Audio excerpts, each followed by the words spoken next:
Your safety comes first with the First Alert Radar Network. First just got faster. When you visit or work with Parker's Kitchen, your support makes a difference. You've helped us rank as Best Workplace in America. None of this happens without you. Thank you.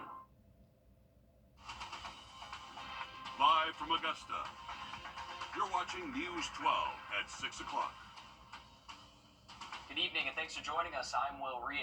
And I'm Zaina Halliburton. We're nearly to the weekend as we toss things over to your First Alert Chief Meteorologist Riley Hill with what ended up to be just a beautiful Friday. Yeah, gorgeous day outside for us, Riley. And Saturday expected to be really nice too. Yeah, guys, only going to continue warming things up heading into tomorrow. The wind will start to pick up again for us Saturday, but really saw that wind calm down today as high pressure Sunday in just a bit. Tonight, after crossover day at the Georgia State Capitol, 2 new House bills made it to the Senate for debate. Both bills related to automated school zone speed cameras operating across the state. Our I-team uncovered hundreds of thousands of dollars were being collected by law enforcement agencies and municipalities in the CSRA. Will, you've been following the money on the issue for us. Yes, hundreds of thousands of dollars have been poured into this issue at the State House. Now, House Bill 225 and 651 are moving to the Senate for debate, but there are still major hurdles that they have to get through. This system is wrong. It is abusive, and it needs to be stopped. Under the Gold Dome, lawmakers held rigorous debates. The good intent for this bill has gone way out the window. All on automated school speed cameras across Georgia. Well, I think the abuse that you speak of, I think we've all seen it. Since 2019, at least 278 cameras have popped up across the state. They're ticketing drivers, sometimes outside school hours and without flashing lights. It is a problem across our state. Representative Dale Washburn filed House Bill 225. Now passed in the House, it heads to the Senate for debate. His goal is to completely repeal the 2018 law allowing these cameras. People are fully aware of the abusive nature of this school zone camera operation. But others say not so fast. I've not seen anything work as well as speed cameras and the program with them than this. So the whole idea of this is to reduce speeding in school zones only, so therefore we can make sure that we save and help kids' lives to be safer. Just in our area alone, our I-team found the Burke County Sheriff's Office and BOE raked in more than $570,000 in just 7 months. The city of Rennes, nearly $450,000 since just 2022. It is wrong to allow our citizens to be ravaged like this. According to this sign, this is an active school zone from 7:30 a.m. to 3:30 p.m., so all day. The speed limit is 45 miles per hour, but when we go up to the second sign here, this says 45 miles per hour when flashing. We found that the lights don't flash all day, which means that most drivers here probably think that the speed limit is 55 miles per hour, which is the normal speed limit. But our I-team also uncovered the BOE's permit submitted to Georgia DOT says the cameras will run 1 hour before classes and 1 hour after dismissal. Burke County's cameras are on all day, according to their sign.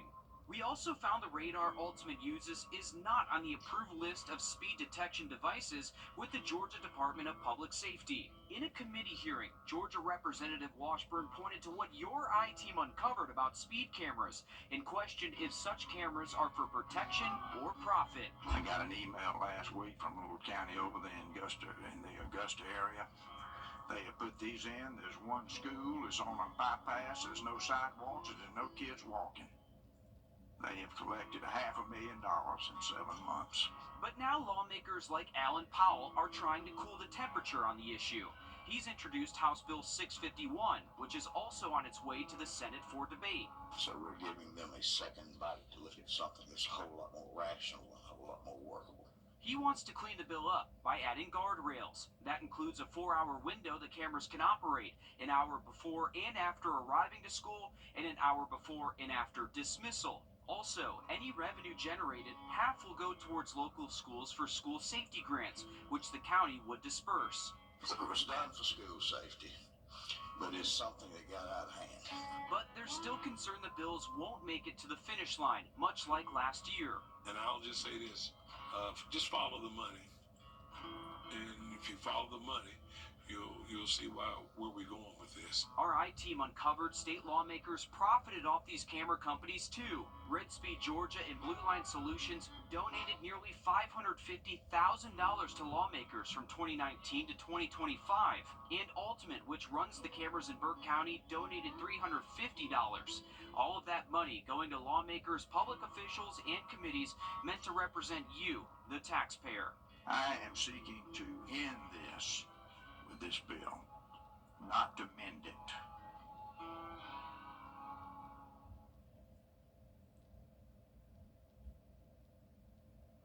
Now, House Bill 651 would also remove the ability to block a vehicle's registration over unpaid fines.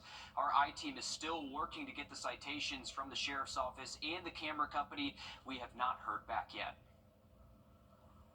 On Your Sideline, sponsored by Chandler Law Firm.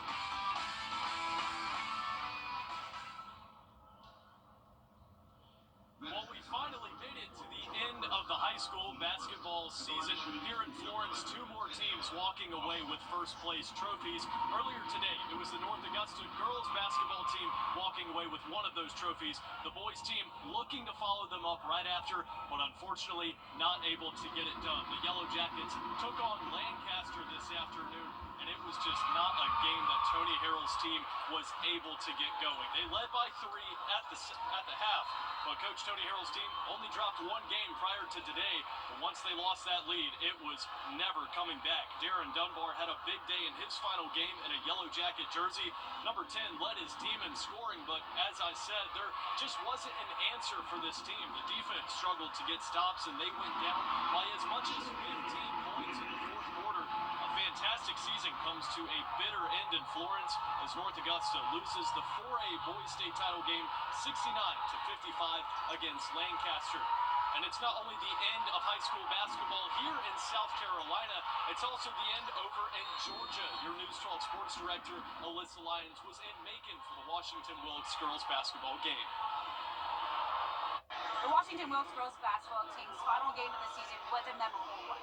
Not because they're driving home as the A Division II state runner-ups, but because in 5 games of the postseason in GHSA Race to State, they've given hope to communities starving for a state championship. I mean, we told them they had nothing to hold their heads down about. Moments like these will tell you more stories than any banner will. People come out just for them. Like, we have brought the community back together. This little basketball team have brought the community together. Measuring more than the weight of any hardware. It felt like I was in the WNBA. Like, it actually felt real. It's no better feeling than knowing that you have people that have your back. In one season, they changed Washington Wilkes basketball. I wish it was a bigger word than being proud. Just the determination, the fight within these girls. I've never seen anything like it. They'll keep that 72-48 loss at the top of next season's to-do list because now they know what it takes. You can't come out here and expect to win without doing the work. They never give up. They never give up. We've gone through so much adversity, but they have fought and fought and fought just to make it here. And they've seen it. They've been on this stage now. They're going to be back here next year, no doubt in my mind. Well, the underdogs will be back here next season. You can go ahead and leave that moniker in Macon because they're going to be older, they're going to be wiser, and they're going to be the ones to watch out because of it. Reporting at Macon, Alyssa Lyons on your side. Definitely, they'll be back. Thanks, Alyssa. A school servicing local students with learning disabilities struggling to buy a building to help them grow. SOAR Academy has been making waves in our community for more than a decade, but they're still looking for a place to call home. Its building off Washington Road suffered severe damage from Hurricane Helene. Since then, they've been operating in a temporary location. As your Sydney Hood explains, they're now facing another struggle from the Richmond County School Board. At SOAR Academy, students trace, build, and create, turning simple pieces into something bigger. I like being creative with art. You find kids like Rosie. That's a hard question, like everything. And Carter, along with 100 others. It all starts with Miss Kenesha and her goal to have an alternative for students. All it takes is that one person to make a difference in a child's life. Whether your child be visual, kinesthetic, auditory. We ensure the curriculum meets them the way they need to learn. With more than 300 students on the wait list, SOAR Academy needs a place to grow. Having the surplus properties available in Richmond County seemed like an excellent opportunity for us, and the collaboration of how we can reach those students in underserved areas of Augusta. In return, giving more kids the chance to soar. And I think that Richmond County, I think we're at an all-time high of desperation of trying to figure out what our young people need, and it's a better chance at education. So she wants to send this message to the community. We would love for the Richmond County School Board to know that we would like to collaborate with them in this initiative. We would love to see school buildings repurposed in Augusta for charter schools, for non-traditional school groups maybe, that really hone in on the deficits of students that are not succeeding in public schools. She says it starts with building the right foundation for a brighter future. In Augusta, Sydney Hood on your side. We reached out to the Richmond County School District, who says, quote, potential uses for district properties follow a thorough process to ensure that any acquisition, disposal, or lease of property aligns with the district's long-term goals and responsibilities. SOAR Academy is hosting a meeting for parents and community members to learn more about their charter school proposal. It'll be at 5 o'clock Sunday evening at Pine View Baptist Church. And heading into the weekend, we do warm things up tomorrow, getting close to 80 degrees, but rain does look likely starting Sunday morning. On the full forecast next. Time and Temp, brought to you by your First Alert weather team. Introducing the First Alert Radar Network. With up to 10 times the resolution of other local radars and technology that can pinpoint right down to your street. First just got faster. Past Monday, though, wind direction changes, temps warm up, and we bring back sun Tuesday, Wednesday. All right, sounds good. Thanks, Riley. Maurice Johnson is Augusta's local actor, and he's landed a role on CBS's soap opera Beyond the Gates. It's a storyline that follows a powerful family, but secrets and scandals are waiting to be revealed. Ooh, we love secrets. It's the first daytime soap to feature a primarily black cast in more than 25 years. Today marks 2 weeks since the daytime drama hit our screens, and Johnson was in town to mark the occasion in the community he grew up with. A room full of support for Augusta's own Maurice Johnson. The Augusta community poured into the Henry Brigham Community Center to watch the new daytime drama Beyond the Gates' 10th episode alongside Johnson. He says it took so many people to help bring the story to life. Procter & Gamble, they did soap operas back in the day, but now them coming in, product placement, and then NAACP coming in, these are authentic stories. These are authentic black stories, that it's a central, family that we're basing this around, but it's definitely a diverse, story that's being told of everybody. Johnson plays Ted Richardson, a plastic surgeon who's married with 2 kids. Beyond the Gates is the first soap opera to premiere in 26 years and the first black-led soap since 1989. He says this is definitely for the kids who miss the days of soap operas coming on. So you have kids that's, in their 20s, they've never seen that. And we grew up, at our mom's house or our grandmom's house, and I couldn't touch the VCR. Renetta Hartfield was one of many local fans at the watch party supporting Johnson. She says what he's doing is sending a strong message to the people here at home.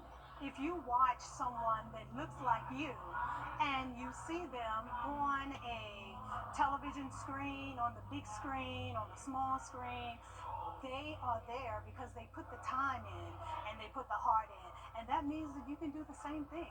That's what it's about. It is about the younger generation. They're able to see somebody that came from here. And so I created a hashtag years ago, Just a Kid from Augusta. And so I hashtagged that on everything. So I want the kids to see, like, hey, this guy, grew up here too. He's, not from East Valley or from Southside or from wherever they're from. They're able to see that the success is there. And hard work certainly goes a long way, as you can see right there with Maurice Johnson. Just incredible. We heard the show was really good too that they got to see.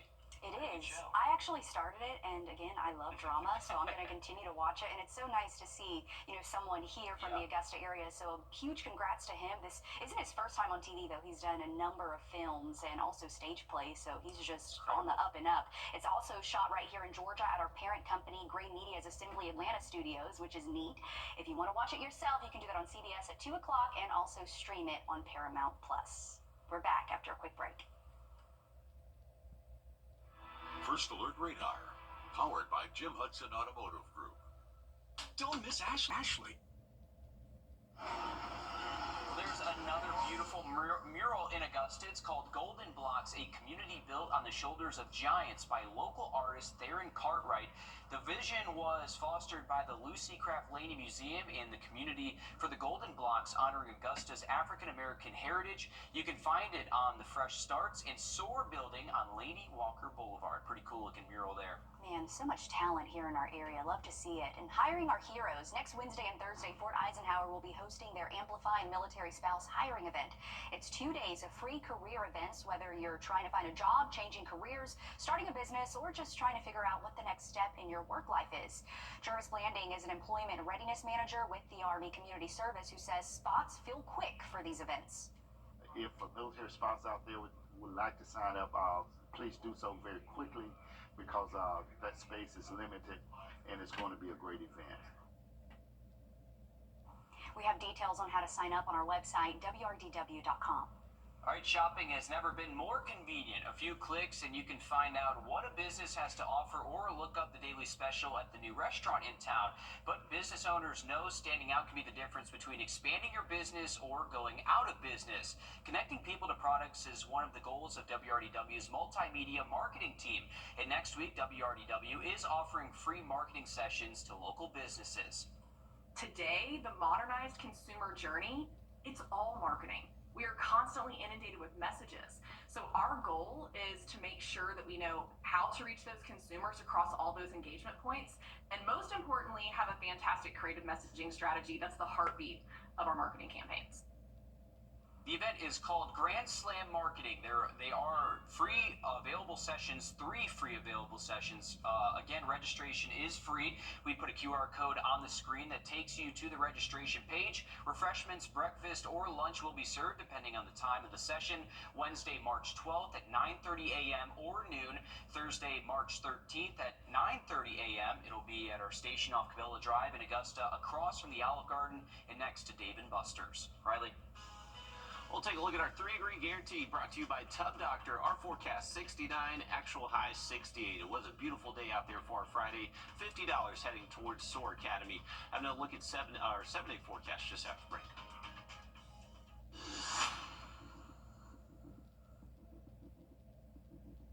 Getting hurt at work. Attorney John Foy and Associates today. Welcome back, folks. A beautiful look down I-20 from our Grovetown cam. How about that sunset? We do have some incoming cloud cover, upper level cloud cover, so shining bright out there. It's going to be a beautiful sunset for us. Temperatures right now 64 degrees if you're heading out for tonight, so not feeling too bad, and we should actually keep our temperatures in the 50s for the rest of this evening into tonight.